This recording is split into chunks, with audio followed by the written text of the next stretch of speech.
Great. Thanks, Ryan. Good evening, everybody. Thank you for coming. If you have cell phones or electronic devices, if you could turn them off. If you wish to speak on really the only item tonight, 231 North Forsyth, if you'll just wait until I ask for public comment.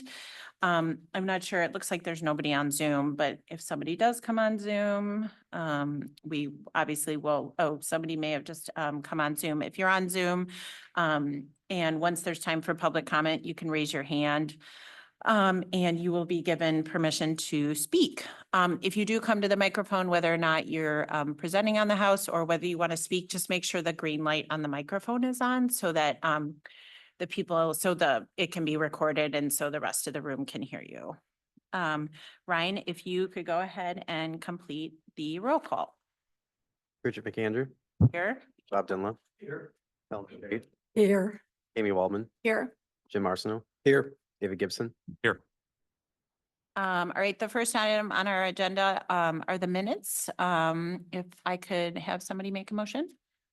I'm second. All those in favor? Aye. All right, we will move on to new business. At 231 North Forsyth Boulevard. The first item on the agenda is related to the site plan review. And if I'm not sure who's going to present, if you guys want to begin. Actually, first, I'm sorry, Ryan will go.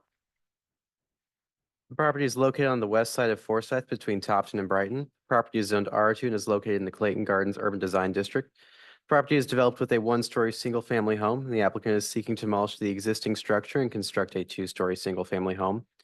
Property meets the height and setback requirements of the R2 district. HVAC units would be on the north side of the home, screened with a wood enclosure. Trash would be stored at in a wood enclosure at the end of the driveway. Coverage would decrease from 63.5% to 54.9%.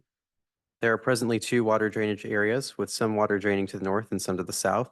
The proposal adds a new drainage area to the east. The north drainage area would see a decrease in runoff, and the east drainage area would drain into the street.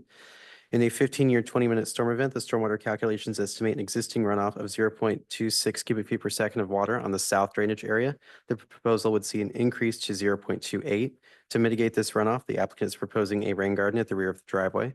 Staff are of the opinion that the applicant should revise the plan so that the sump pump discharges at least 10 feet from the property line, that the detention capacity of the mini rain garden should be greater than the additional runoff in the drainage area for a 100-year, 20-minute storm event, as so not to increase runoff to adjacent properties.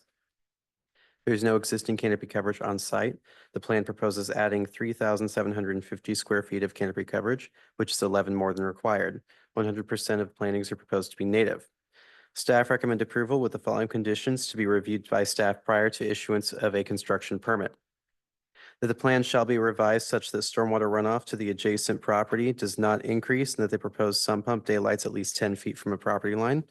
That the applicant shall file a deed restriction with the St. Louis County Recorder of Deeds, noting the location and maintenance requirements of the dry well, and shall submit proof of filing prior to approval of a building permit.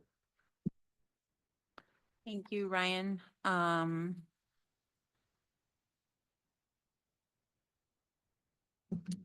Good evening, city staff and architectural review board members. I am Scott Melman of Melman, and on behalf of Melman Brothers Development, my brother Blair and I want to thank you for allowing us this opportunity to make another presentation to this wonderful board and the residents that are here this evening. For those of you that are not aware, this home being proposed tonight at 231 North Forsyth will be Melman Brothers Development's fourth new home on this street within the last 5 years. Clearly, Blair and I have a special connection to this street, but more importantly, a relationship to the residents and the city of Clayton that we truly appreciate and respect. Before I turn things over to the other parts of our development team, our civil engineer and architect, I want to let everyone know that Blair and I look forward to furthering our communication and coordination with our neighbors and always encourage anyone at any time to please ask questions. Thank you again for this opportunity, and now I'd like to turn things over to our civil engineer with Vols Incorporated, Eric Vietmeyer. Thank you. Good evening. I'm Eric Vietmeyer, Vols Engineering. We are the engineer of record for this project. I want to first point out staff's reports stating about mitigating the south drainage area. That mini rain garden and dry well had been there on the very first submittal and was designed to accommodate the increase in that direction. The overall site did have a reduction in runoff, but the original calculations on the very first submittal did show an increase to the south. Hence, the mini rain garden / dry well was designed. In response to the request or requirement for the sump pump discharge being 10 feet from a property line, only way we're going to be able to do that is if the sump pump discharges at grade. Otherwise, it's discharging into the mini rain garden current design. Beyond that, I will answer any questions. So so the suggestion that, because the sub pump, as you said, is currently discharging within 10 feet from the property line. So you're saying can you just kind of repeat and explain a little bit more what you just said? If we with regards to can't that? discharge the sump pump there, it needs to discharge at grade up on the driveway. Because to pipe it, we're getting it right out underneath the driveway, and that's closer than 10 feet to the property line.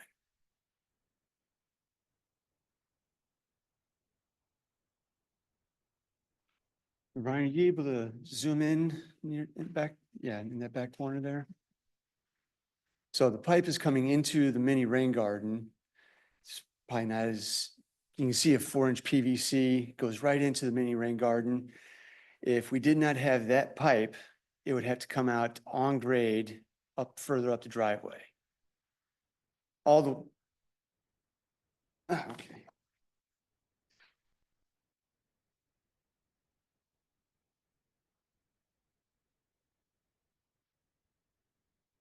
So there's the 4-inch pipe that's coming out of the sump pump, and it comes up right on the edge of the mini rain garden to be captured within that area. Otherwise, it would have to be discharging out onto the driveway further up where it comes out of the house, up in this area.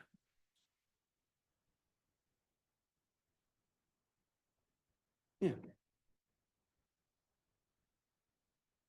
So the back corner of the trash enclosure is 5 feet off the property line, just to give you a sense of scale.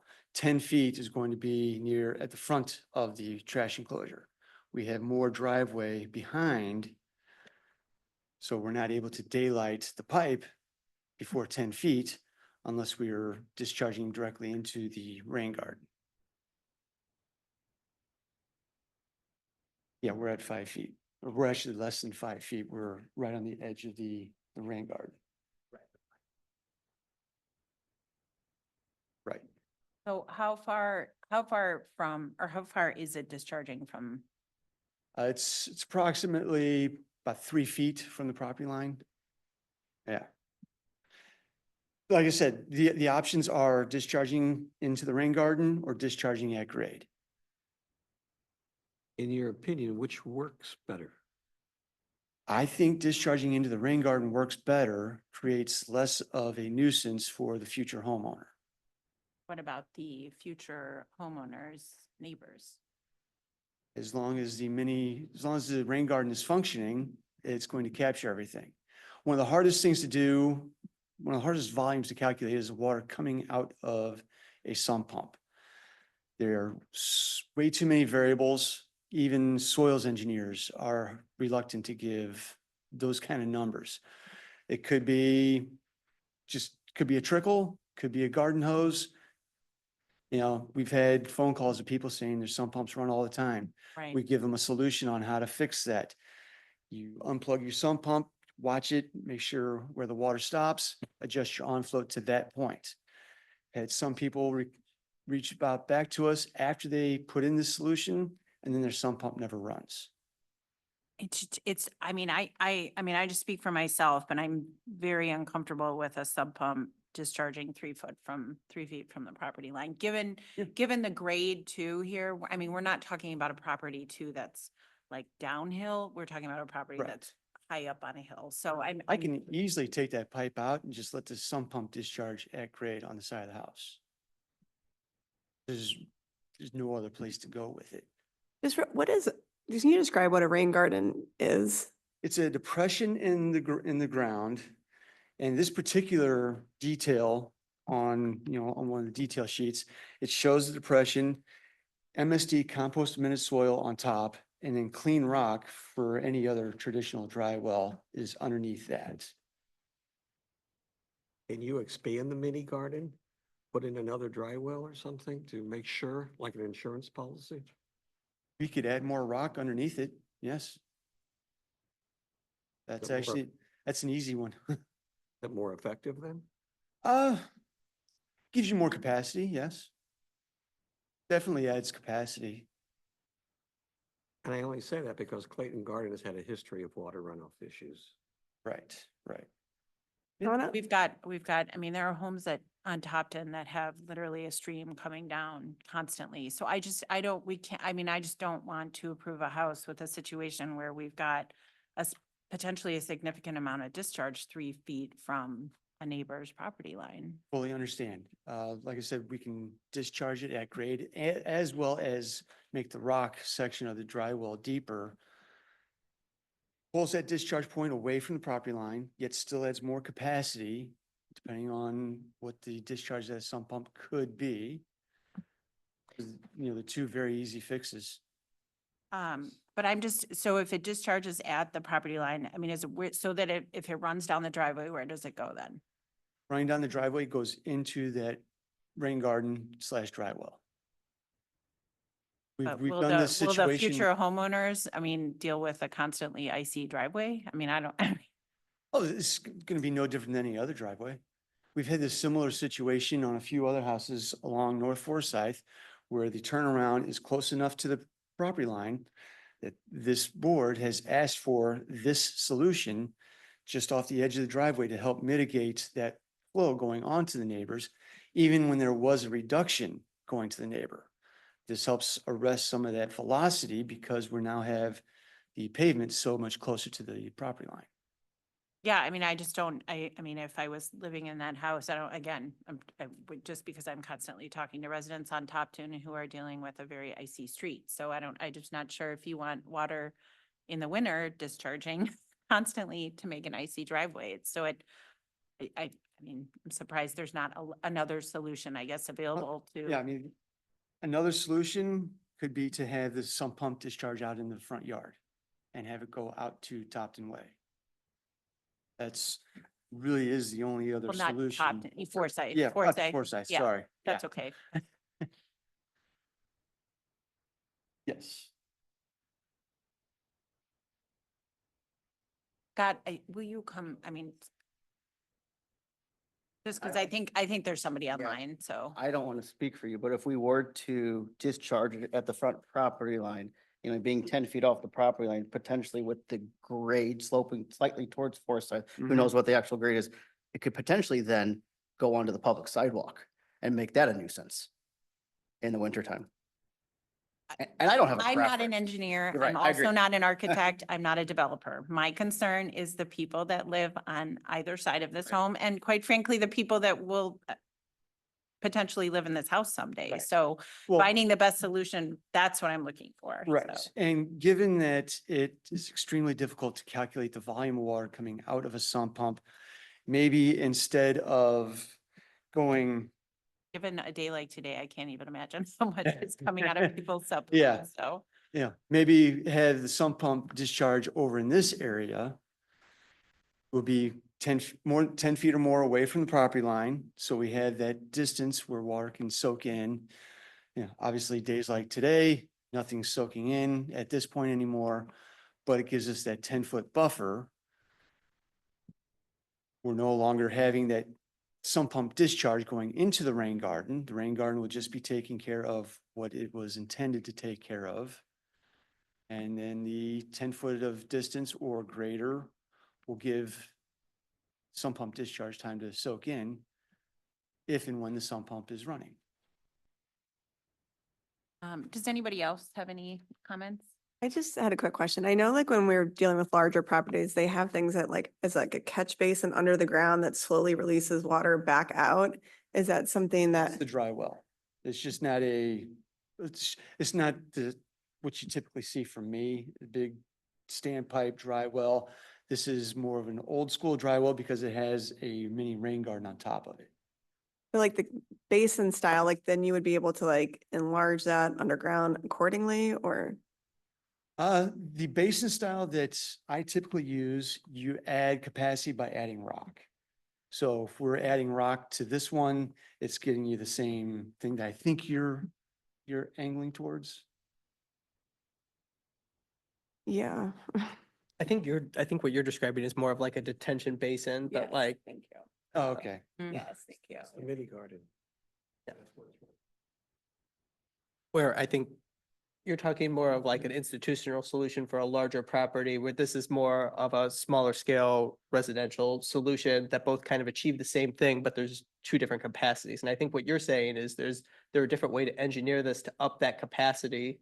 Right, to be on like the To- safe side of something Yeah, rather to than. over-engineer this to really, give everyone a warm fuzzy that that's not going to leak onto that Right, property. and as I, reply with Mr. Denlow, we can easily add gravel to the, deepen this drywall to add capacity.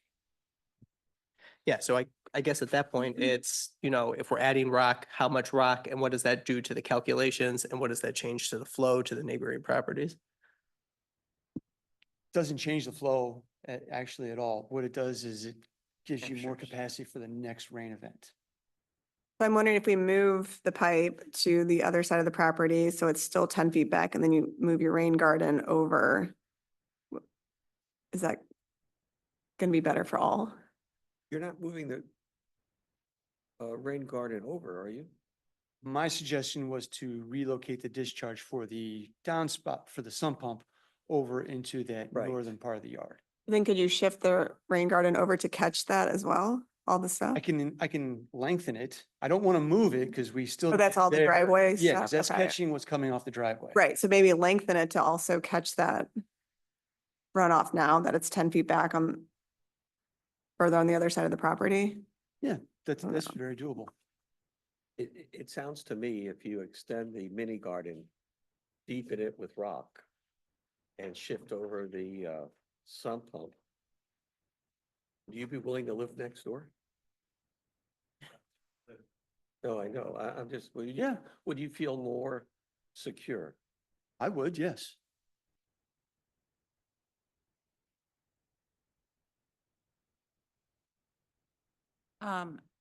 But we do have, I mean, we have a tuck under garage here, right? Sort of tuck under garage, sort of, yeah. I'm just afraid there's a house, and I am on this board because I'm the aldermanic representative. So I hear from residents on Kingsbury where they have new homes that are above them. Hmm. And in big rain events where civil engineers like yourself have stood in front of us and said that, we're not increasing flow. I am seeing rivers come behind people's houses onto people's adjoining property, behind them on Pershing. So I don't want a situation here where we are going to have that. So I mean, I know the suggestion was that we would revise the plans. I mean, staff suggestion is that we would revise the plans in order to accommodate the kind of, so we can accommodate the 10 feet from the property line. I don't know if that's something, Anna, is that something that, can be done later? Or is that something that we would perhaps continue the site plan review for? Again, I'm just really concerned here just because, again, we've got a big home that's up on top of the street and everything else is sloping down. Sure. So I want to make sure that I think we have to make sure that any discharge has to be at least 10 feet from the Yeah, property yeah. line. So. Yeah, I have not been arguing that one. Right. Yeah. I just, Yeah, I have no problem moving the sump pump discharge over and stretching out the rain garden to intercept that as well. Hi, Blair Melman with Melman Brothers, and I just want to kind of add 2 points that, yeah, we're certainly welcome to doing whatever the board's recommendations are. Our intentions are, we do not want to increase any water to any of the neighbor properties. We are absolutely on board in that. And I think actually correct me if I'm wrong, but our proposed runoff amounts are decreased from what they currently are right now. So And why we're still in this, so I just want to be clear. So it is a bigger house than what's there square footage wise, but we actually have less concrete coverage, less runoff, thus less runoff than what's currently there. But again, overarching, we are going to do whatever whatever you guys suggest, request, going deeper, whatever, we have no problems at all, so. Yeah, but and Blair, I appreciate that. Again, I have been in a situation where other homes on Kingsbury, there was a decrease, supposed to be a decreased amount of runoff, and neighbors aren't seeing that. So I just, I think we need to take every precaution next year. I mean, needed to protect the neighbors, so, yeah. Question, can we were to move to approve it, can we delegate this engineering question back to Anna, saying with the parameters, the intent is to reduce potential water runoff, and that what we think that means extending the mini garden, deepening the mini garden with rock and relocating the sump pump. I don't, Sounds like that would be one of your conditions. Right, that would be the condition. That's what the way we wrote it is so that when they respond, they would provide that calculation. So they would be able to show how the capacity of the dry well mini rain garden increased with the new design. And they would have to pass mustard with the staff. Right. Yeah, I think one of the pieces that makes this different from what we're used to seeing, we are used to seeing dry wells that are located more interior to the site with overflow pop-up emitters, and those dry wells are usually directly connected to stormwater that's being captured from a certain area of the site and put there. This system is really just saying it's going to pick up the sheet flow that comes off of the surface as opposed to intentionally collecting stormwater from a certain area. So this is really just to slow water. It's not going to collect and hold it that you might see in like a cistern that might be connected to an MSD sewer for overflow or something like that. This is really as the water flows off of the driveway, it would hit this little culvert of the rain garden, and some of that water, instead of continuing to flow off the site, would instead fall into what they're referring to as the dry well, that the area of rock underneath it. I guess, Anna, and then like from a your professional opinion, so why wouldn't there be a dry well here? Or why choose one? Or is it just a different? Well, this came up, I think on a different, you referenced a different Forest property where this came up. This has come up as a technique to really stop the sheet flow that we see off of driveways, because as you mentioned, the slope goes down this driveway. So there's going to be water that comes down the driveway and at a higher speed would then continue to flush over the property line onto the neighbor's property. And so the dry well that's being proposed here, the rain garden, is really to slow that water down, as opposed to other dry wells that say we're going to take all of the roof area and we're going to put this here. So they function slightly differently because if it's not raining, there's no sheet flow except if the sump pump was connected to it. And that's the other area that we've come up with as was already described, sump pumps are really hard. They're challenging. And what we're seeing in a lot of areas in Clayton Gardens is where there's a driveway that's below grade, meaning we need retaining walls on multiple sides of the driveway. There's usually a sump pump attached to a drain in the driveway, so that as the water flows down the driveway, it doesn't flood the garage. And those sump pumps are then connected to pop-up emitters or to dry wells elsewhere in the yard. But because it's really hard to calculate what expected output there is from a sump pump, that's when we start to see pop-up emitters that are running more frequently, because those calculations probably weren't necessarily included the same way you're used to when you originally approved the site plan. So in this instance, separating the sump pump from this dry well was recommended, because then it kind of again separates the two issues of water being created. Because the hard part for us to gather from this plan was you're capturing sheet runoff from the driveway with the rain garden, so you can kind of estimate what the capacity you need on the dry well, but we can't estimate the sump pump. So the fear was that if we're attaching the sump pump that we know we have issues estimating with an intentional estimated capture from the driveway, that's when we sometimes end up with not enough capacity. And then you get the overflow where there's nowhere else for it to go because it's only 3 feet from the property line except directly onto the neighbor. So separating the sump pump and extending the rain garden would do a better job of capturing those two items separately from each other. Anna, so in your professional opinion, if we shift that discharge over to the green area here where we said where it can be more than 10 feet, that rain garden is extended then back across that property line. And then that rain garden is also deepened with additional rock. Do you feel those steps get far enough to address the concerns of the staff? Right, so I'm not a civil engineer, but those are the recommendations from when we've talked to our contracted engineers to separate those out. That's something that we've discussed with them previously. So then when we would get the response of that redesign, we would make sure that our engineers looked at it to agree with that. But that's the concept, is that when you separate those, then you would be able to handle both better in a storm. So if I may, you're thinking this sump pump discharge, but not extending the rain garden. No, I think you could, there's nothing wrong with extending the rain garden, I think is basically what we've gotten to at this point. Certainly has more capacity. Yeah, the concern was really because we struggle to know what sump pump output's gonna be when we, I just wanted to ask Yeah, so we that I put 'em knew together. what my direction was going to be, Yeah. depending on the conditions from the board. Yes. With respect to the site plan review, does, anybody else on the board have any comments or? I just had a quick, because since you're maxed out on your impervious coverage now, do you guys have a buyer already interested? No.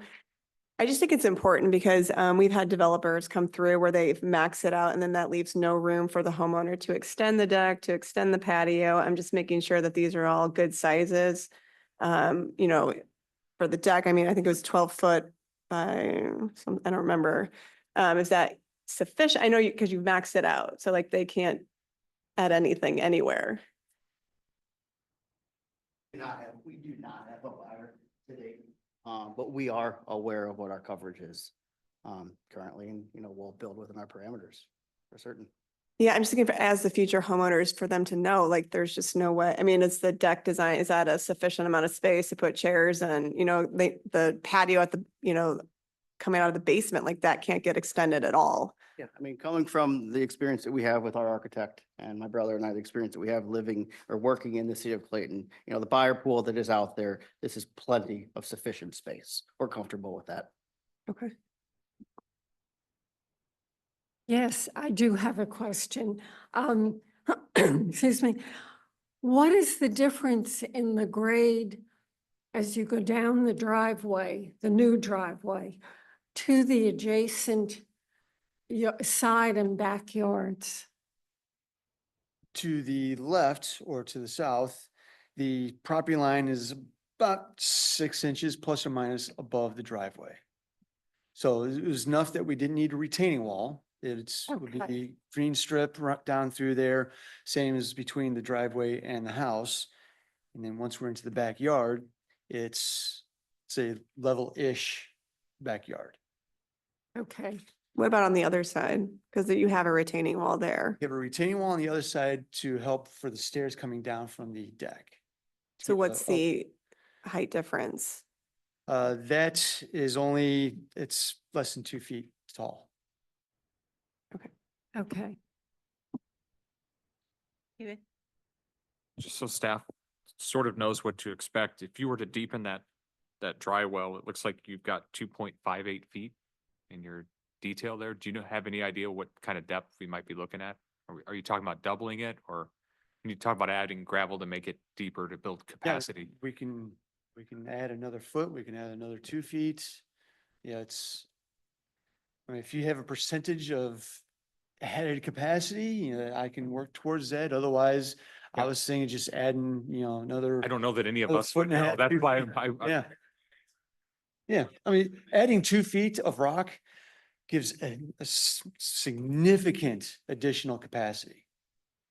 And I think maybe just to add, I think it's designed right now to capture per the calculations, the proper amount. So anything we're adding additional is Right. going to be over the amount. So we're not like trying to hit a threshold because we already have. So whether we add a foot or 2 feet and whatever it is, of course, we're fine with. We're only going extending beyond what that current like Right. threshold requirement would be. Yeah, I think, and I appreciate that. I just think, as we're seeing outside today, I think we're just seeing increasing rain events that are 100-year rain events that come every year now. So I think erring on the side of more rock rather than less would be, I think, a good idea. Sure. I just think that's why. Right, yeah. Okay, that's okay. I just wanted to be somewhat specific and make sure it was effective.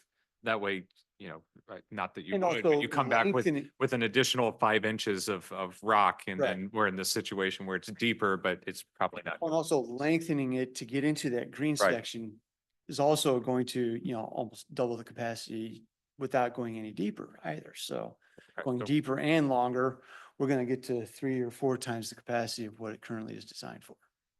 4.58 feet. Be the depth, with an Anybody else? additional 2 feet. Is there any Okay. other comments? Would anybody on Zoom or in the public like to make a comment? And this is just respect to the site plan. So architecture will be next.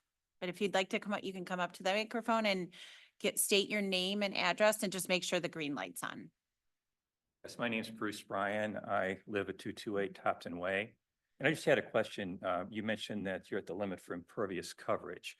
And when they calculated impervious coverage on our home, I was surprised because I think it was the first 15 feet of what I thought was my lot wasn't included because it belonged to the city of Clayton. Is there a similar situation here? And has that been taken care of in the calculation for impervious coverage? And do you know? I mean, So the difference on this street is that the right of way is improved with a tree line and a sidewalk. So that's where on Topton, Brighton, that 15 feet gets Okay. harder to know. But yes, this calculation, so you can see the dark black line on the screen that outlines the property line. So the Okay. only calculation is private property. Okay, and there's no exceptions. This is the 55% of impervious coverage. Is that, I believe that's correct. Is that right? yes. There hasn't been any change in that, or what's it called when you give an exception? I know there's a word for that, but I don't know what it is. Yeah. A what? A variance. A variance, Oh, thank yeah. you. Okay. Yeah, there has not been a variance. That's the only question I No. had. Okay, Mhm. thank you. One other thing, just two things. If this gets built the way it's planned and the homeowner decides they want to put a sidewalk in, what's the recourse there? And secondly, if my backyard gets flooded, what's the recourse there for me if these calculations don't turn out right? Do I come back to you? Do I go to the homeowner? Do I go to the builder? What was your first question, sir? The first question is, if the homeowner decides they're going to pour a patio in the back, That would be where you would call the city. City, So okay. yes, so if they're increasing their impervious coverage back there, you're welcome to call the city and we would send out a code enforcement person and tell them they Okay. cannot do that. So, my second question was Yep. by flooding in my backyard, what got do I do with that? yes, so that would be something, yes, it wouldn't be something as the city, because it would be a private cause of action between you and the builder. So yes, that would be something that you would go to the builder or at that point, the homeowner. Homeowner? Okay, Yes. Thank you. You're welcome.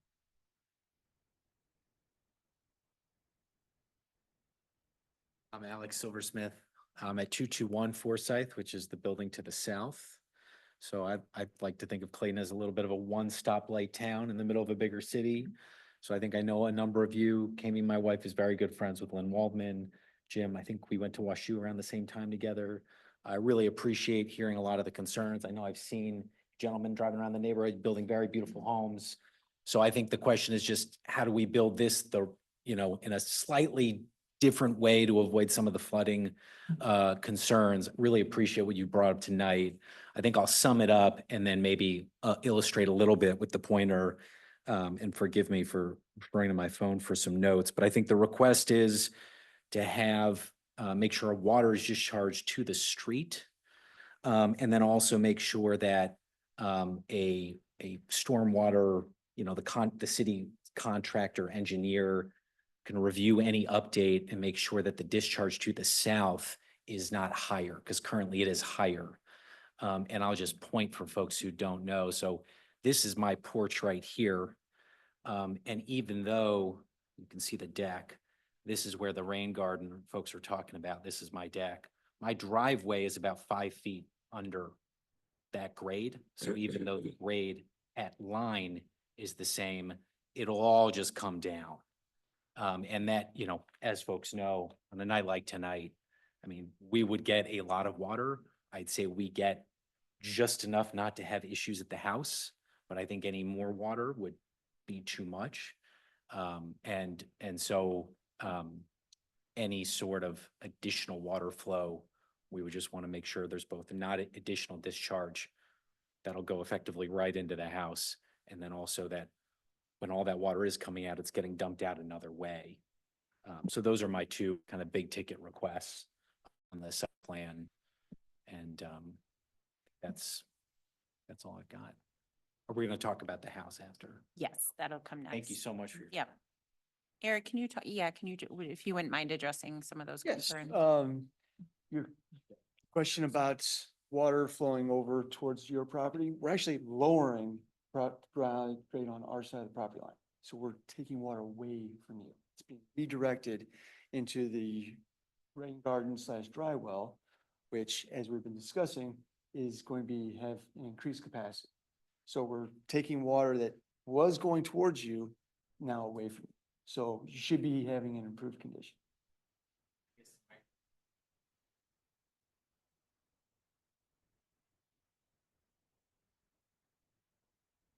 It's just the way everything laid out. And because there was that more discharge was the initial reason why we designed that mini rain garden / dry well, was because there was that additional, but it's not going to you, it's going back to the 221 Brighton. And that's why we designed that rain garden / dry well to offset that increase.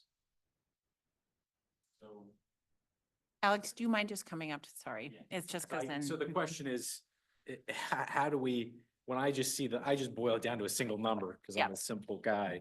Right. So when I'm looking at higher discharge to the south, Well, it's, How- it's not to the south, it's going to the rear. okay. You're it's over just the here, it's- Original report noted It higher was discharge. the south portion. Okay. Yes, south portion going to the. And then going to again, the rear. forgive my simple nature, Yeah. rain garden sounds like a bit like a gravel, bunch of kind of impervious gravel that the rain goes in, which on a nice like sprinkle night would be fine. On a night like tonight, I was assuming when I came in, get some water. You tell me, Right. you're the expert. Right. Well, this, it's not, you're not gonna see gravel. There's going to be. I know, what's, I was just being a little- MSD but yeah. compost amendment soil. So it's gonna be lawn, it's gonna be landscaped, it's gonna be manicured. Underneath there is gonna be a clean gravel. So you had a 40% void spaces. That's what we calculate for the storage of water. And now that we're doubling the depth of it and increasing the length of it, we are almost quadrupling the volume, the capacity of this, so that not only the Brighton Way neighbor, but also the Topton Way neighbor will be seeing reductions in runoff. And you can see by these contours, we're pulling all the water towards the north away from your property. Can I just repeat like back, maybe like what you said, hopefully, maybe take some confusion out, at least how I understand it, and you can tell me if I'm correct or not, and this might help your question. In the initial report, it showed an additional runoff towards, in the direction of 221 Brighton Way, his property. So in response to that, this dry well was designed then to reduce that runoff and to keep it so there was no additional runoff. Then on top of that, what we've talked about at this meeting is deepening that dry well by an additional 2 feet and then lengthening that dry well to the north. So just by what we see on the screen, we have already at least, and we're talking theoretical numbers, obviously, we know that this is all difficult, but we've taken care of that additional runoff that you have seen in the site report, the staff report. And then on top of that, the measures that we've talked about tonight would then further mitigate that. Now, we obviously don't know to what degree, but it would go further. Right. Provides more capacity for more detention to further reduce the runoff onto adjacent properties. Like tonight. Why not come up Oh, again? yeah, Sorry. Okay, sure. So I guess the question is, on a night like tonight, Yeah. would that water come into the house? Because I think a lot of this was based on the test of a 20-minute rain. And so I think back to the original request, I think the original request is someone who again, not me, someone who knows this sort of stuff, shows that the plan reflects that through whatever the 100-year rain is, or a Night's rain that's rain, like yeah. tonight, Mhm. in simple terms, would not cause overflow discharge that would, could be. There can always be a rain event that is greater than the design capacity. we're only required by the city and by MSD to design to a 15-year, 100-minute, 15-year, 20-minute rain event.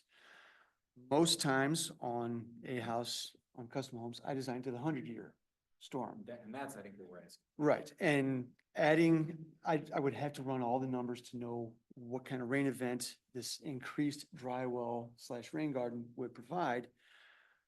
But what we had right now was already to a 15-year, 20-minute rain event. Increasing these capacities, we're gonna be getting closer to the 100-year. 100-year is only 35% more water than a 15-year. So it's not a big leap from 15 to 100-year design. But really how you've had it designed is it's all going to this dry well. It's not going to his property. Correct. So the water will flow towards the dry well versus onto an adjoining property. Correct. With Because the way driveway the being- slope yes, With is. the driveway being lowered compared to your property, nothing, water's not going uphill. So it's all being pulled away from your property line. Garage line is lower than that well. My garage one will be still about 4 feet lower. If you go 5 feet down.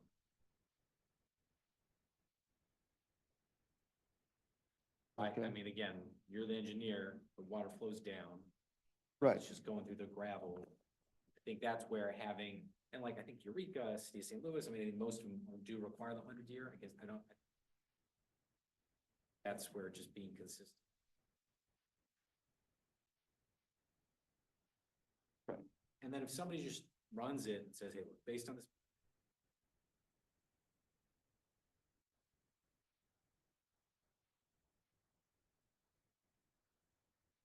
And I'd feel better knowing.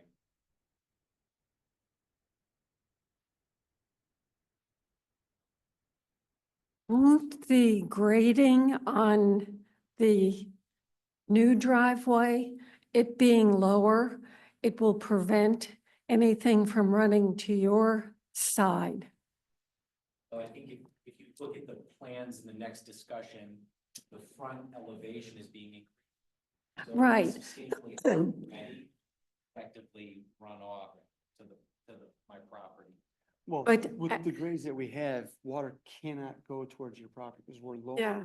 Yeah, I mean, Alex, I'm not an engineer either, but it sounds like it sounds like the way the grading is, everything should shift more to the, yeah. No, that's what I was seeing from the plan, that the grading is really taking the water to the backyard of the new home. Hmm. It's sloping, it's a large swale, if you will, taking the water in that direction. So with or without the rain garden, you being adjacent next door, you're not going to get the water. Without the rain garden, dry well, then the neighbor behind will get the water. We're essentially creating a berm along the property. Yep. Okay. Yeah.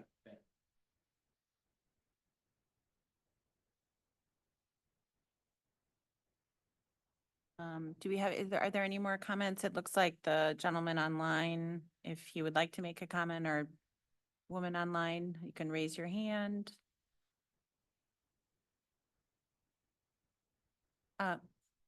No, yeah, got it.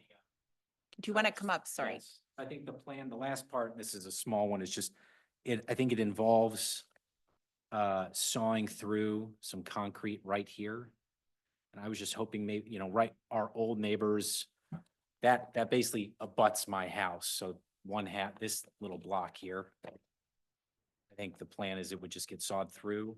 I was hoping maybe there was another way we could do it that just looked a little bit, because, so it's not just leaving the exposed concrete.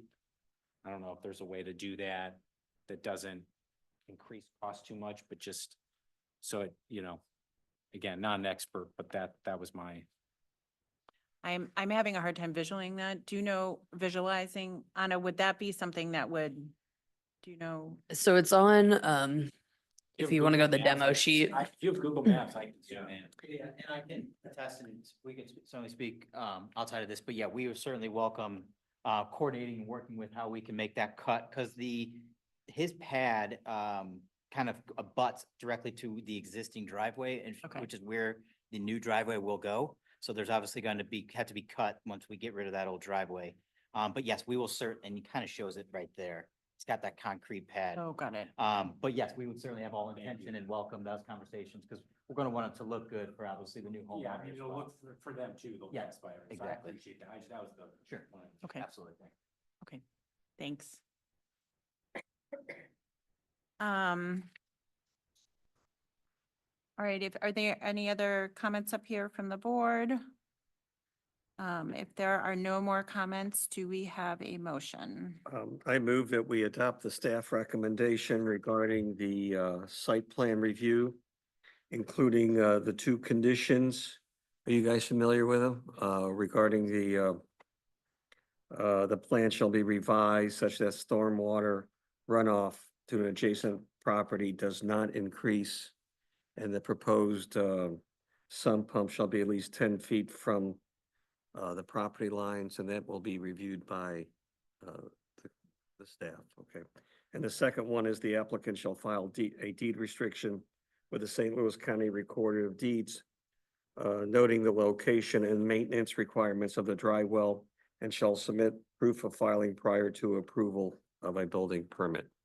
David or Anna, do Yeah. you want us to specify okay, so Bob, if you could, With regard to the condition number one, in revising the stormwater runoff to adjacent properties, we foresee that the rain garden shall be extended and deepened and perhaps even widened, and that the sump pump in all likelihood would be relocated from the existing plans that are presented here tonight. The 2 feet of, Make sure the increase in depth is at least 2 feet. will increase the rock depth. And going back to the rock garden to going to depth, we anticipate it would be deepened by about 2 feet. We have to specify how much we widen or lengthen, I guess, the rain garden in the back. If you want it to lengthen to at least past the point of the new sump pump discharge. Yes, I would, yes, so moved. Second. All those in favor? Aye. Opposed? Right, so that motion passes. So the next item on the agenda is the architectural review process for 231 North Forsyth. We'll have Ryan summarize the staff report first. New construction is common in Clayton Gardens, with single-story homes often being replaced with larger ones. The home features a hipped roof, the front-facing wall dormers, and a covered entry, arch windows, and accents from the second floor. The large side facades are perforated with windows and one box bay on the north side. Plantings are proposed around the base of the facade. The combination of windows and plantings will assist in breaking up the larger massing of the facade. The new home is proposed to be 29 feet, 6.5 inches. The proposal incorporates the use of increased setbacks, which is identified as the mitigation method in section 410, 385A2. This section recommends increasing the side yard setback by an additional foot per 5 feet of height difference. Both side yard setbacks exceed this requirement for height mitigation. The structure would comprise of tan brick with black windows, stone accents, and charcoal blend architectural shingles. A wood deck with an iron railing is proposed at the rear of the home. The front entry path and driveway are proposed to be exposed aggregate. Cedar enclosures are proposed for trash storage and HVAC units. The proposal complies with the requirements of the R2 district, Clayton Gardens, and the architectural review guidelines. Staff recommends approval is submitted. Thank you, Ryan. All right, we will open the discussion. Lauren, will you be presenting? Yeah, my name's Lauren Strutman. I'm the architect for the project. Thank you all for coming out on this rainy night. This is an all brick traditional home. We have, you can see on the board up here, black architectural windows, a tan brick, a kind of cream colored limestone, and a charcoal blend roof. The house is brick on all 4 sides, and I think it's a very traditional house that would blend in well to other new homes built on Forsyth. And I'm here to answer any questions that you may have on it. I'll open the discussion up here. Bob, do you want to start with any thoughts on the architecture? I would like to first talk about the height. Gotten letters being concerned about the height. I drove around your area. I talked to the city. The height is consistent with heights in the garden district, first of all. But the immediate home, one immediate home, few homes are significantly different, of course. At the same time, I realize that the trend in the Clayton Garden is to go up to 2 floors. And that's been going on for quite a while. And to solve that, you move the setbacks. Right. Can you just tell me what's going on there from your point of view? So for every 5 feet of additional height, according to your Clayton Gardens guidelines, you have to have 1 foot of additional setback. And we have substantially more than what's required to mitigate the height on both the north and the south. On the south, we have required a 10-foot setback, and we actually have on the south side 13 to 15 feet. I'm rounding off the numbers. We're required to have 10 foot. We have 13 to 15 feet. And then along the north, we have 11 to 13 feet with 7.5 foot setback required. And I'm talking about the setback plus the additional mitigation that's required to mitigate against the neighbor's home. So we're not even close in terms of, we're very much exceeding the setback increase for the height increase over the neighbors on the left and right. We kind of purposely designed the house to be more narrow, not hitting our side yard setbacks out of respect for the neighbors' homes. I wanted to hear you explain it. Lauren, can I, Go ahead. would you mind if I jump in? You know, as you said, there are a bunch of like techniques that, you know, you can use to kind of mitigate that height. Did you ever think about, you know, making this a shorter house and adding more dormers or something? You know, it doesn't look at all very similar to surrounding, you know, just again, to kind of soften the height.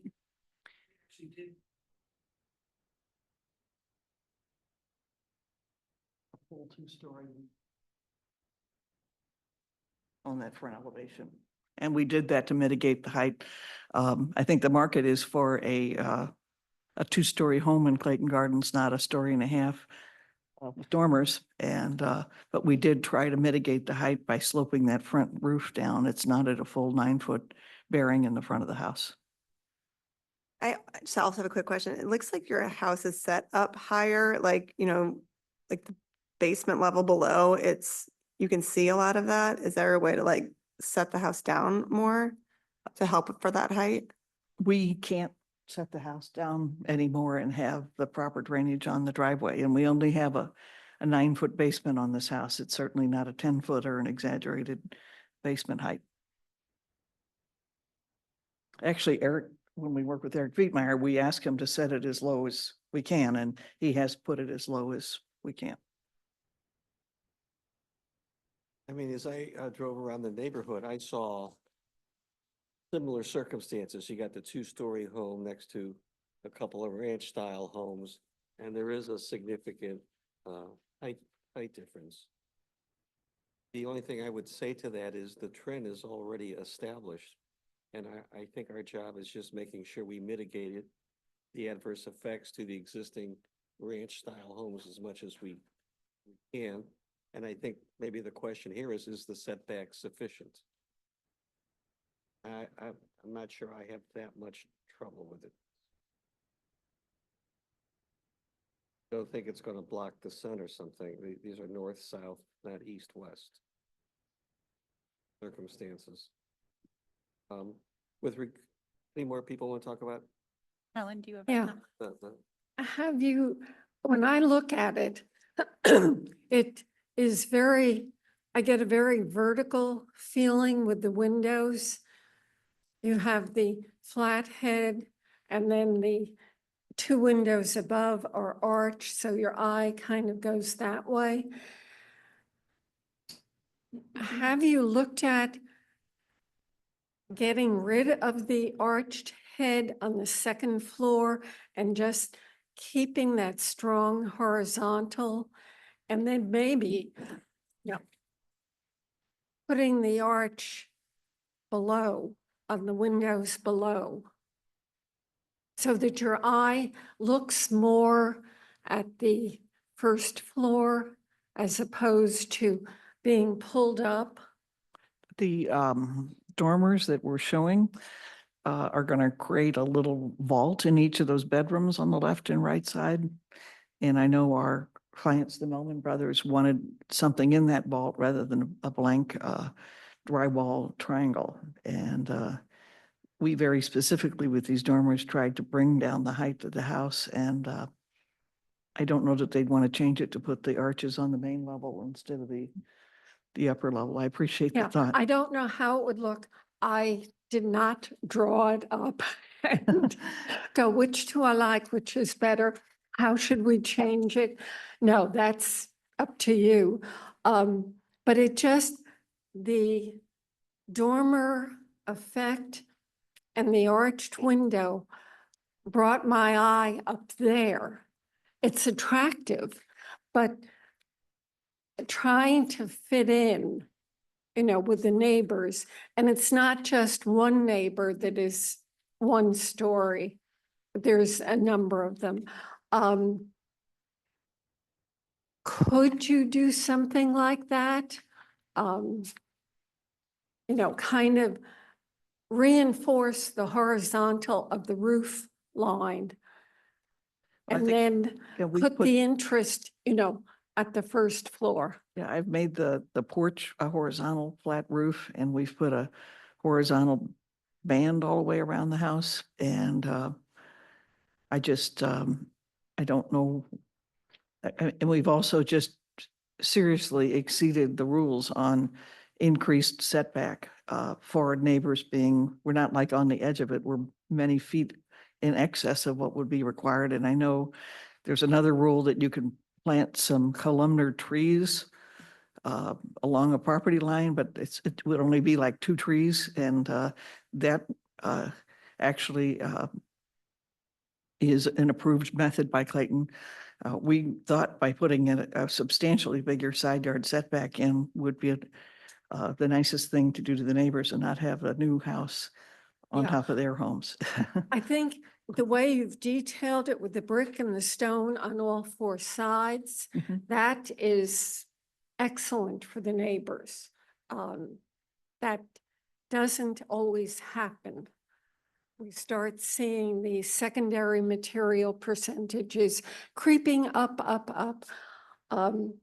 So, no, that was my only thought, to try to pull it down visually.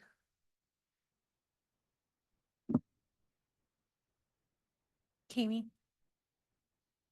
Yeah, and just, since this is going to be such a dominant force on this section of the street, I'm just curious, like, what, and I know you say you have like some details in the brickwork, but like when you're coming up, Forsyth and you see it's going to be a statement coming up that street. And like, I don't feel like the side elevations are really doing very much. I know you kind of added that on the right elevation, that little bump out. It just seems just kind of like a giant brick. I mean, granted, I see that little details, but I wish there was just a little bit more interest. I'm just kind of curious why.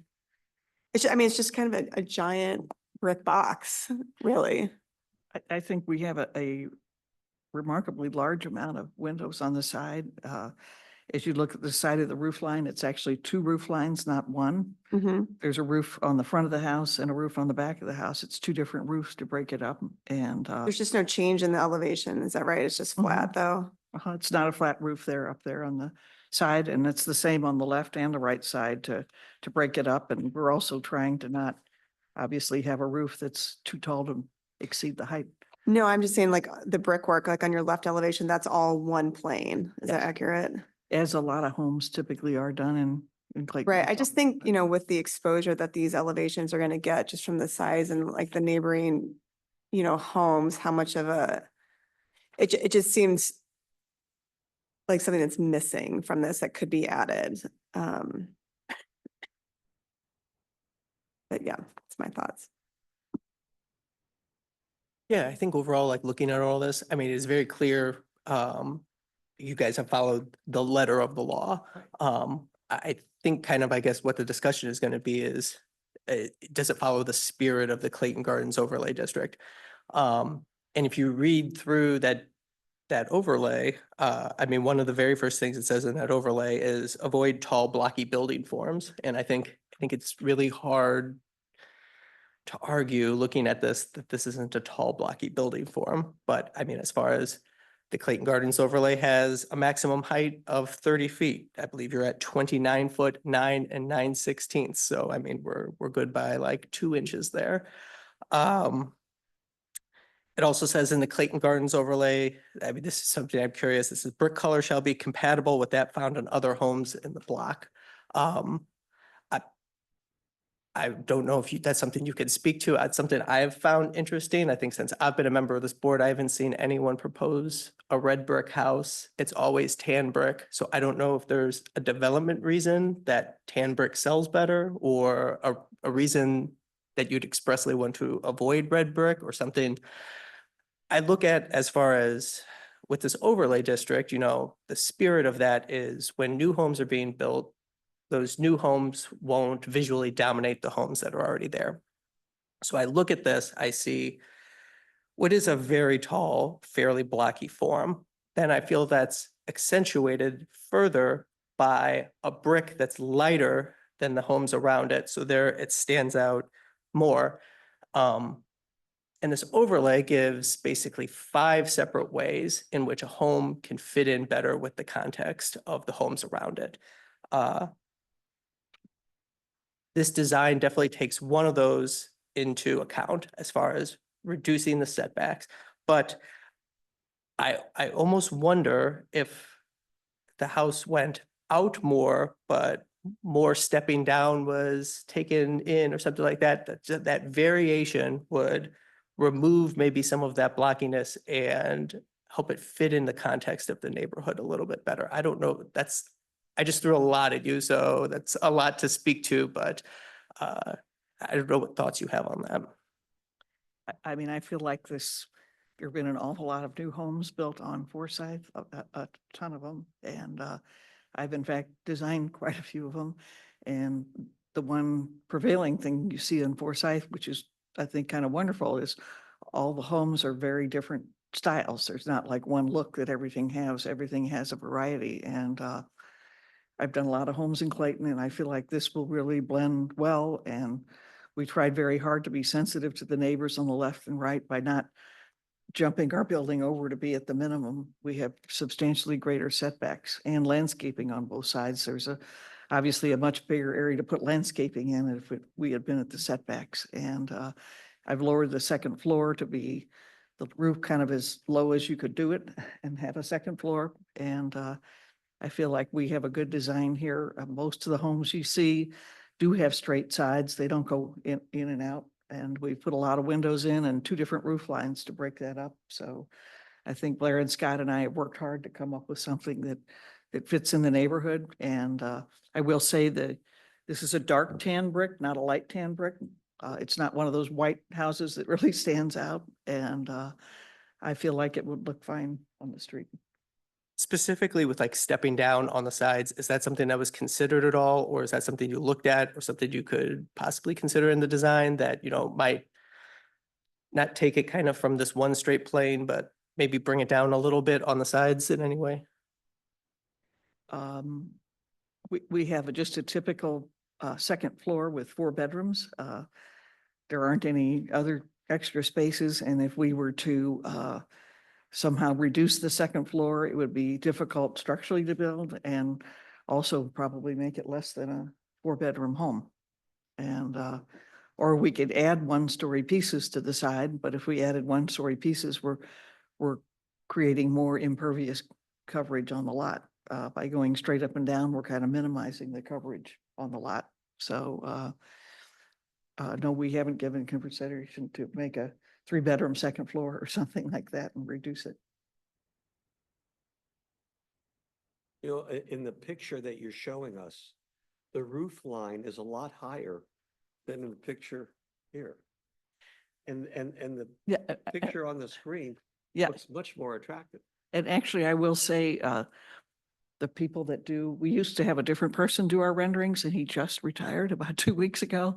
And the people that did this tend to try, these rendering companies tend to try and make a house look impressive, like you're looking up at it. And the correct view is the drawing that's on my screen. I would say the 3D kind of exaggerates the tallness of the dormers, and this is how the house will be built, is what you're seeing right here on the screen. So is it fair to say that the roof here is going to be Above the dormers, above the dormer? well above the dormers, right? Mhm. And my statement is that looks much more attractive. Yes, I agree. With regard to the overall comments, you know, there are some really significantly attractive homes. But this one is like a standard model when I drive through, in a way. The entryways are all recessed, as in here. It does have different depths on the facade it's broken up a bit, which is good. You know, I think the trend has been so established that they're going to look kind of like that. Mhm. And I would see no reason to nix it. So. Tim, I appreciate your comments. I mean, and Lauren, I mean, I've sat on this board for almost 2 years now, and I think you do wonderful work. You designed the Rosenblum home on Westmoreland that I think is beautiful. I find this house to be very boxy. I just wish there had been a little bit more careful consideration to just thinking about, as Jim mentioned, stepping down, thinking about, and I understand, I appreciate, again, your explanation for why you did what you did. I'm not suggesting that we're going to redesign. I just, I just wish there had been a little bit more care given to, I think the surrounding areas, thinking about, you know, and I think this is a broader discussion about thinking about, wouldn't it have been nice to maybe build a new home, but a new home that's 1.5 stories, to think about how we can look at the surrounding neighborhood. I understand from a financial perspective, that's difficult, but I think it's something to think about. So are there any other comments up here? Otherwise, we can take some comments from the audience as well. Yeah, I would like to say just one more thing. I think we need to consider is like putting an overlay district in place is no easy feat. This is not something that's accomplished over a weekend. I mean, this is probably a 1-2 year process. It involves lots of input from the neighbors, from the neighborhood, from the city and everything. So when these guidelines, I think, are put in place, you know, I don't think we should necessarily slough them off too easily, because by, you know, every time we, you know, say, okay, well, you know, this looks like some houses in there, but we'll go ahead and do it anyway, then, you know, we're, I think, kind of hastening some of those others being torn down. And the whole point of an overlay district, when it's put in place, is to keep the character of a neighborhood. So, you know, when these guidelines are put in place, I think it's really important to kind of consider that and consider, you know, does this specific design kind of comply with the spirit of those guidelines? Are there any comments from the audience?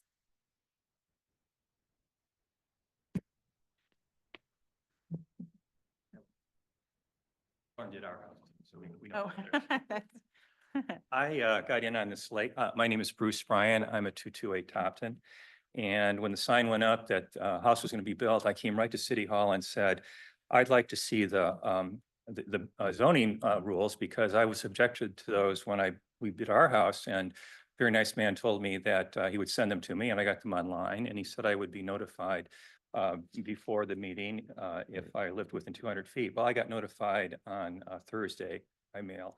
And so I kind of scrambled to get my thoughts together. I have not had a chance to see the plans. I emailed some things to Ryan, which she may have already. I've listened to the drainage and that sort of thing. I have some handouts here. I don't know if it's proper to pass those out. Is that all right? You're welcome. All right, I don't know if I have enough for absolutely everyone. Yes. and-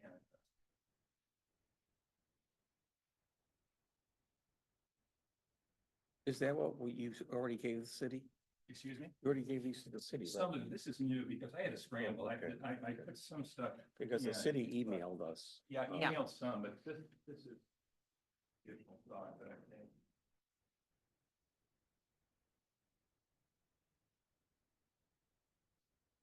Um,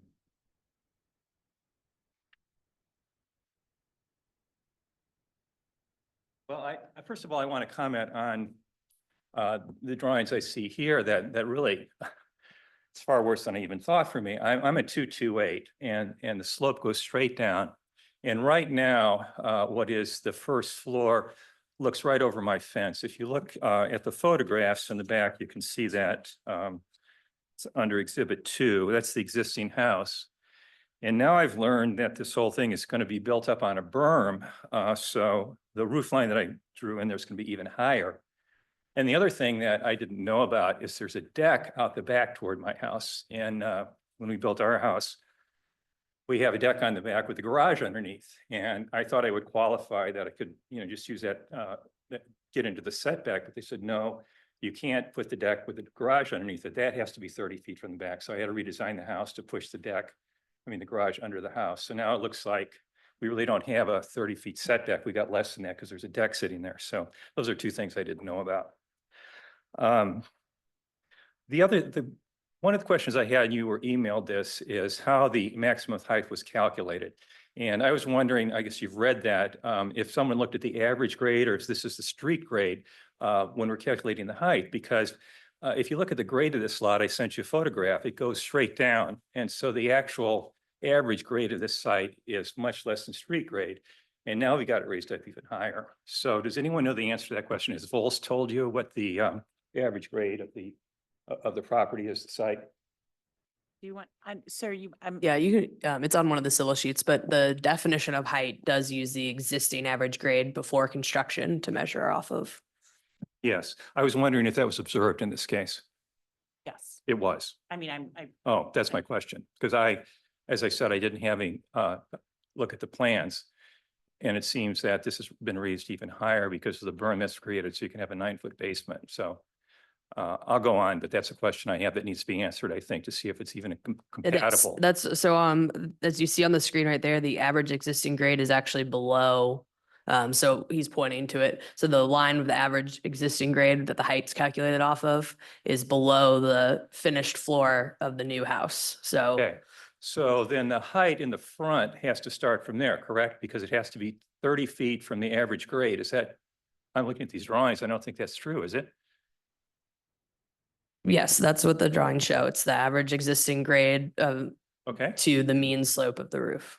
so, but Anna, just because I find this confusing as well, sir. So it doesn't go to the top of the house. It goes to the mean, like the middle of the roof. okay. So I it didn't doesn't understand. go to the top of the roof. I know that's confusing. is. So it goes to the kind of the middle of the roof. That allays my concern. Yeah. Okay, I want to make Yeah. sure that was taken care of.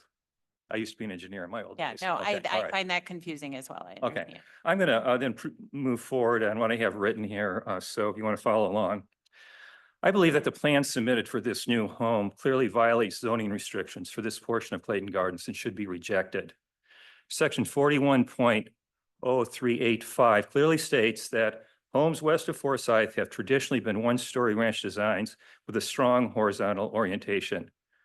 Homes built with increased heights and densities in this area tend to be highly visible in contrast to the established neighborhood, often dramatically reducing lawn areas and the traditionally open character of the lots. We were talking about the spirit of these zoning regulations.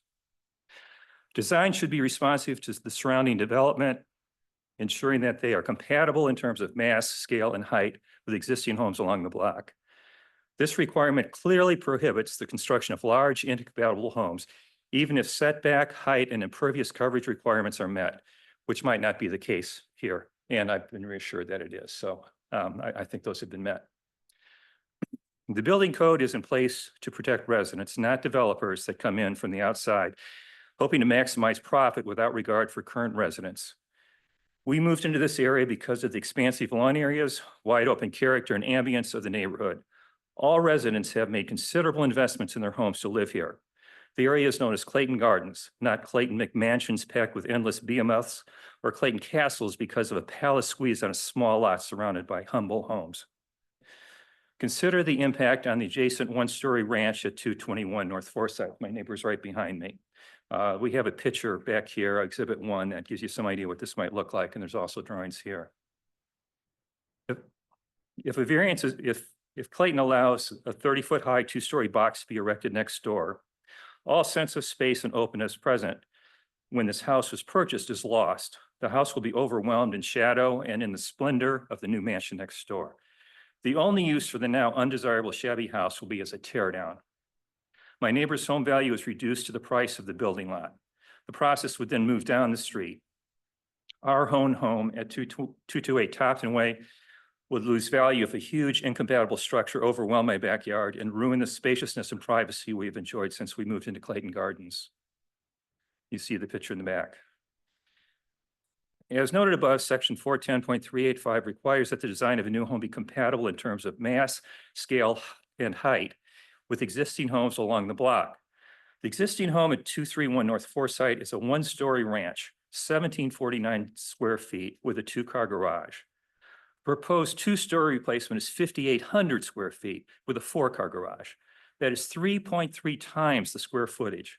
Most definitely not compatible in terms of mass, scale, or height with existing home or the surrounding homes along the block. As noted in section 410.385, which is attached for your viewing, the scale for compatibility is the existing homes along the block. If you look, I have a map, I've got it labeled as Exhibit 3. And these are the homes surrounding 231 Forsyth. The ones marked with an X are one-story houses. Some have dormers and some don't.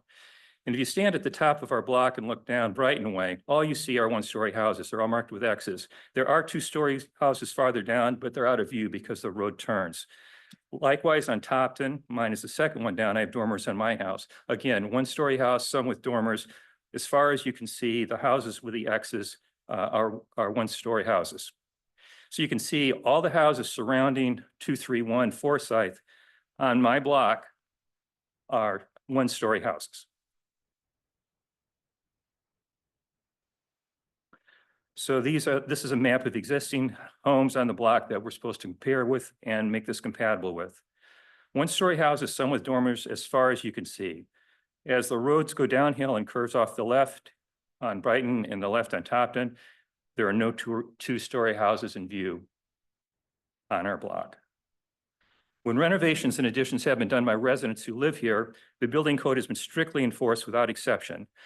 I was not allowed to alter my roof line and had to comply with the requirement of compatibility with surrounding development, which is a long story, but I had to do that. A real estate developer must be held to the same standard. It is time for the City Plan Commission Architectural Review Board to stand up for the residents they serve and reject the proposal plans for 231 North Forsyth. The developer has a clean sheet of paper. There's no reason they cannot design and build a smaller house compatible with the lot size, neighborhood, and Clayton zoning for this area. They, of course, also have the option of choosing another building site for their two-story, 5,800 square foot house with a four-car garage. If you reject the current plans, the builder will find another way to reap huge profits, but not at the expense of Clayton residents. If you accept these plans, we will be robbed of the neighborhood we have invested in, enjoyed, and planned for our residents as we age. That is not something we can walk away from with profits, but we'll have to live with. Thank you.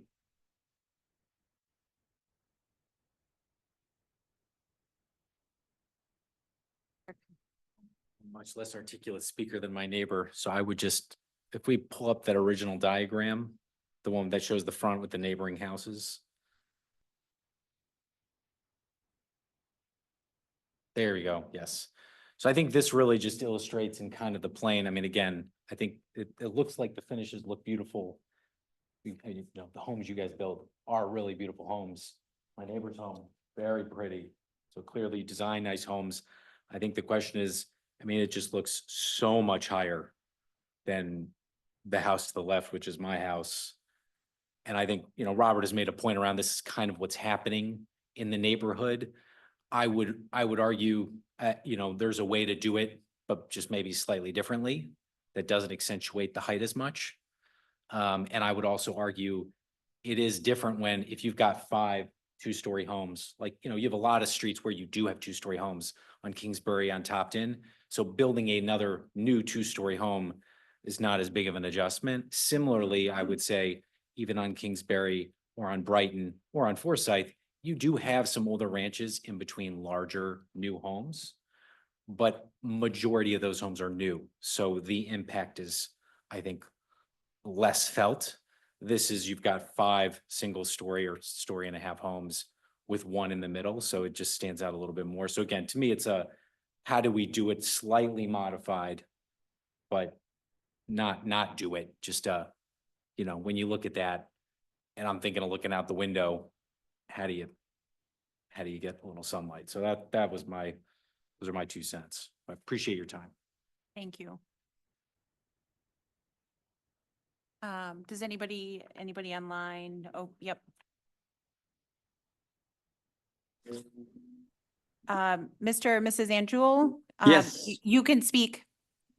Okay, thank you. So I'm Yep. Anjul Sharma, I'm one of the owners at 233 North Forsyth. And our house neighbors, the proposed new construction. And I just want to let you know that I heard what Bruce and Alex said, and I have to as a homeowner, I have to agree with what they say. I think Bruce highlighted the most important points to you, but if you look at other constructions where the two-story high homes have been built, they match the houses next to them. But this house is going to stick out among the houses next to it. I just want to let you know that the height difference is too much, and it will really impact the privacy and the value of the houses we are living in. In fact, like as Bruce mentioned, that I'm afraid that in future a house will be left as a lot price only. It's going to be a tear down house.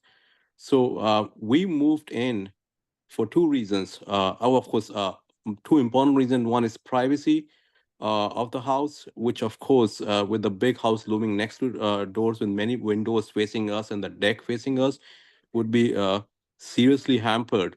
And second is the value of our construction, which I think is going to be really decreased with this new house coming next to us. So I mean, I do understand that moving on, this is a new thing. These are old houses, and the new construction has to come in. But I was hoping that if this house can be redesigned to look at least to a somewhat similar house next to Alex's house and my house, and not stick out, because this is a big height difference, and this is going to loom over both our houses, and of course Bruce house, which is going to be I, because if you have the view where we stand, Bruce is going to lose all privacy, because if the deck is right next to them, he has no privacy left from his backyard. So I do understand what he was saying. Thank you. Thank you, Anjul. You want to respond at all, Lauren, or? I do want to make a comment that this is not a 5,800 square foot house. Bruce is including the finished lower level, which is optional. They don't even know if they're going to finish the lower level or not. Normally, the square footage of a house is said to our codes here in Clayton for the main level and the upper level, and it's 4,457, not 5,800 square feet of house. And I feel like this is very similar to a lot of homes that, in terms of massing, that have been built on Forsyth. Forsyth's a street that has got a lot of new, larger homes on it all down the street, particularly on the west side that this house is on. And I feel like we've far exceeded the requirements for mitigating the height compared to the neighbors. And we can't lower the house without putting some sort of pump station on the driveway and more retaining walls. So I feel like we've made a very reasonable submittal here that meets all of your codes and ordinances. We're not here asking for any variances. So, thank you. Or do you want to make one more comment?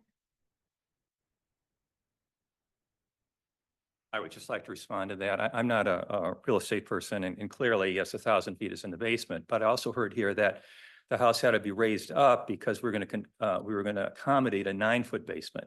And a 9-foot basement seems to me to be, part of the house, right? So that's why I included it. Yeah. I wasn't trying to be deceitful at all.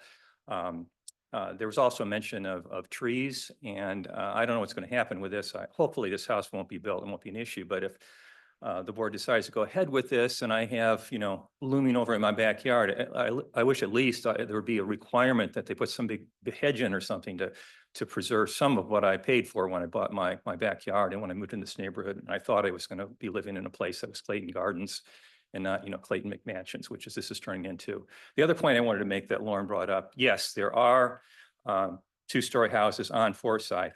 But if you look at the zoning, what's important is the houses nearby and the houses on the block. And that's why I was so careful to provide you all with a map showing the houses nearby are all 1 story. So yeah, if there's 2-story houses down the block, fine, they can live there. You can build it down there if you want. I just don't want it built in my backyard and my neighbor's backyard.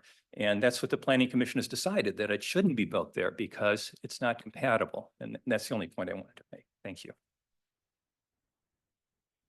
Are there any other further comments up here by any of the Plan Commission members?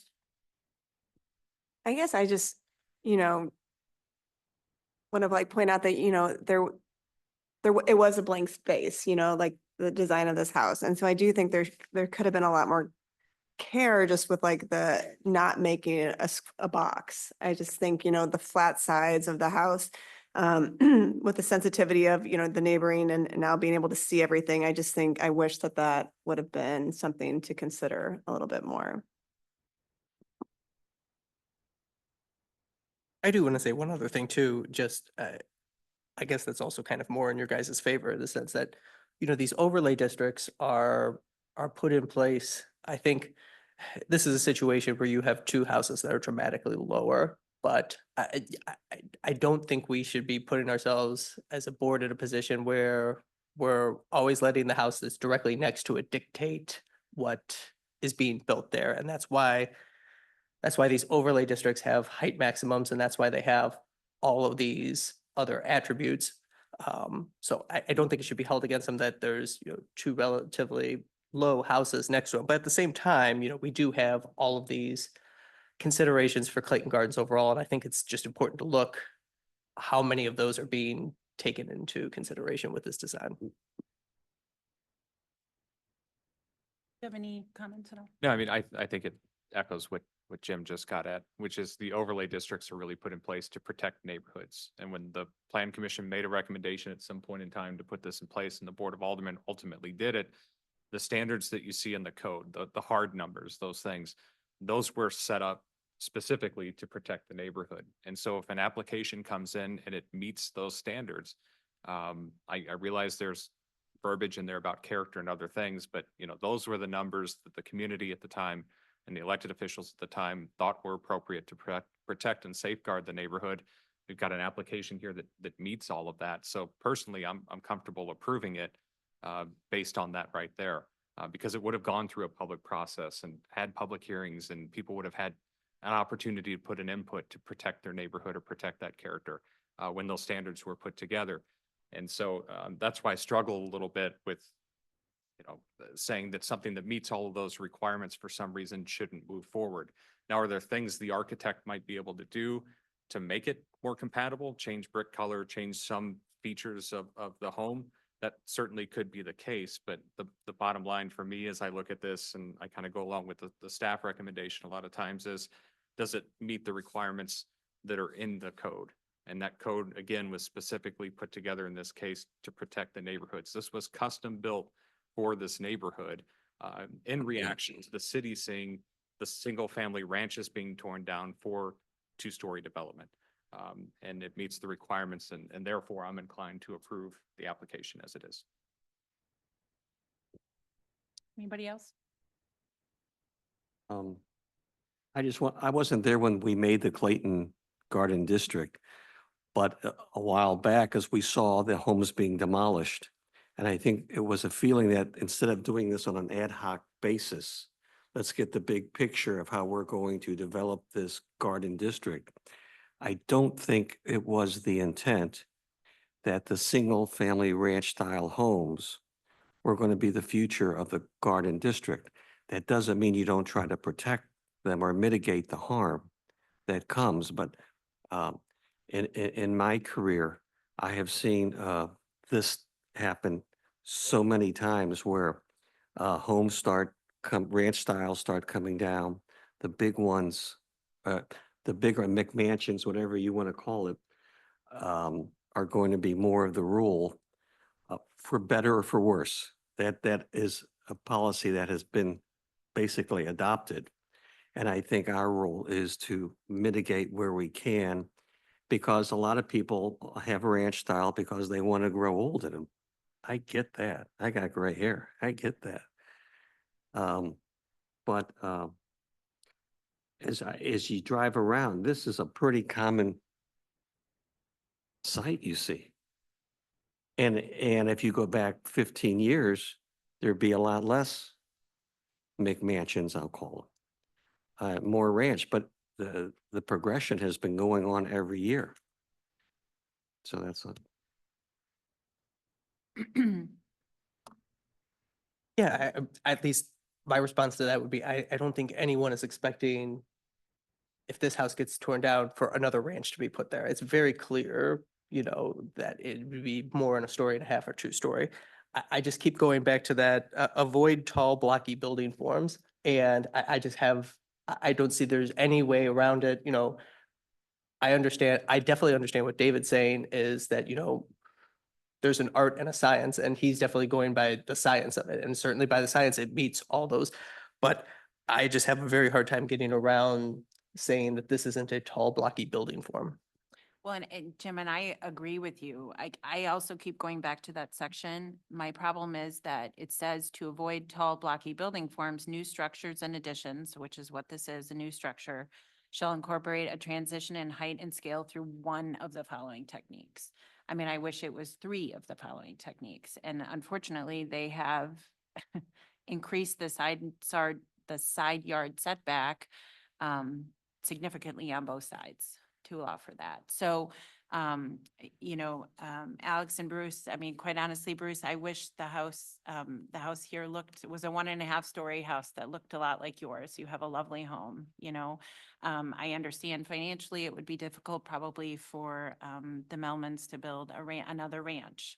But I think our hands are somewhat tied up here in terms of they have met, the requirements here in terms of height, in terms of setback. I am very concerned about water. I think we probed them pretty deeply about, water runoff. I think there's certainly some added protections there.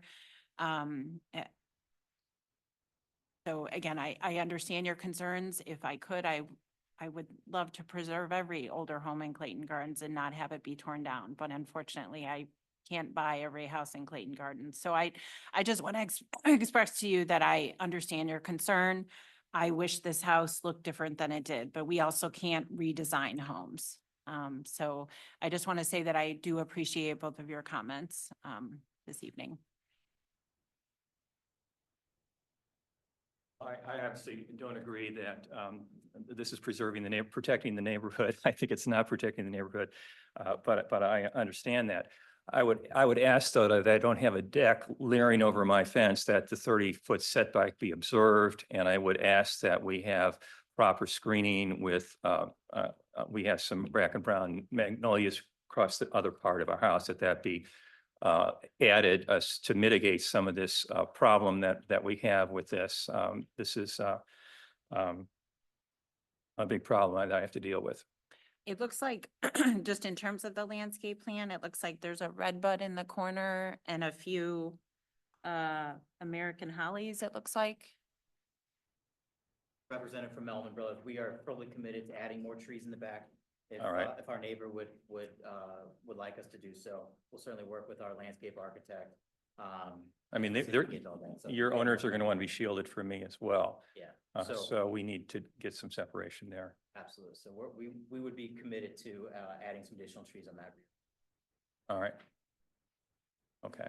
Is that, I mean, because that, Anna, that would have been part of site plan though, right? Or could that be something we could add? I think they're comfortable doing it, so we can add That's that. something we'd need to add this evening or like? How big if you is would the like deck to. and where's that set in back there? It says upper level deck. Lower level. What'd you say? I'm sorry.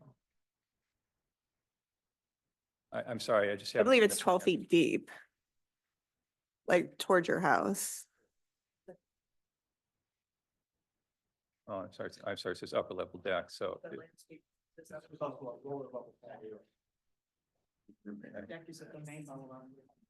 The main level of this house, though, is going to be 8 feet above the ground, is that right, at that point? Or 9 feet, because you have a 9-foot basement. So it's really not, it's a very high deck right there. It's not low. Yeah, just fine.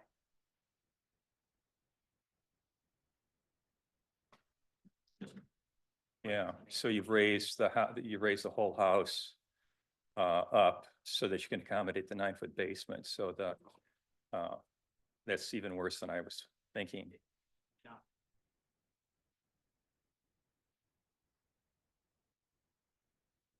Blair, I'm sorry, can you just? I just to address your question, it's not higher.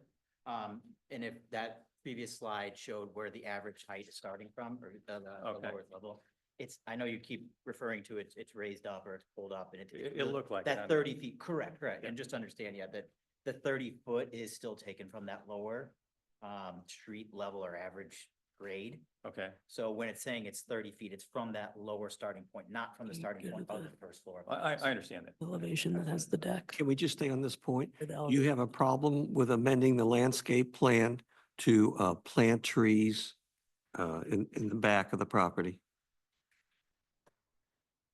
Okay. All right. Thank you. If there are no more comments from the audience or online, do we have a motion?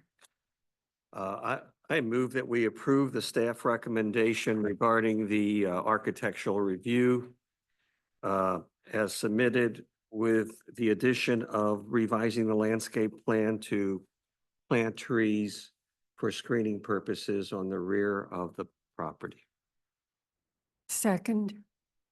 All those in favor? Aye. Aye. Anybody opposed? No. Motion passes.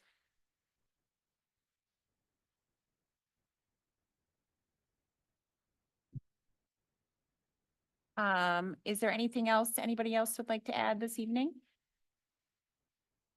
All right, No, I'm here next time, but then I'm back out of the country.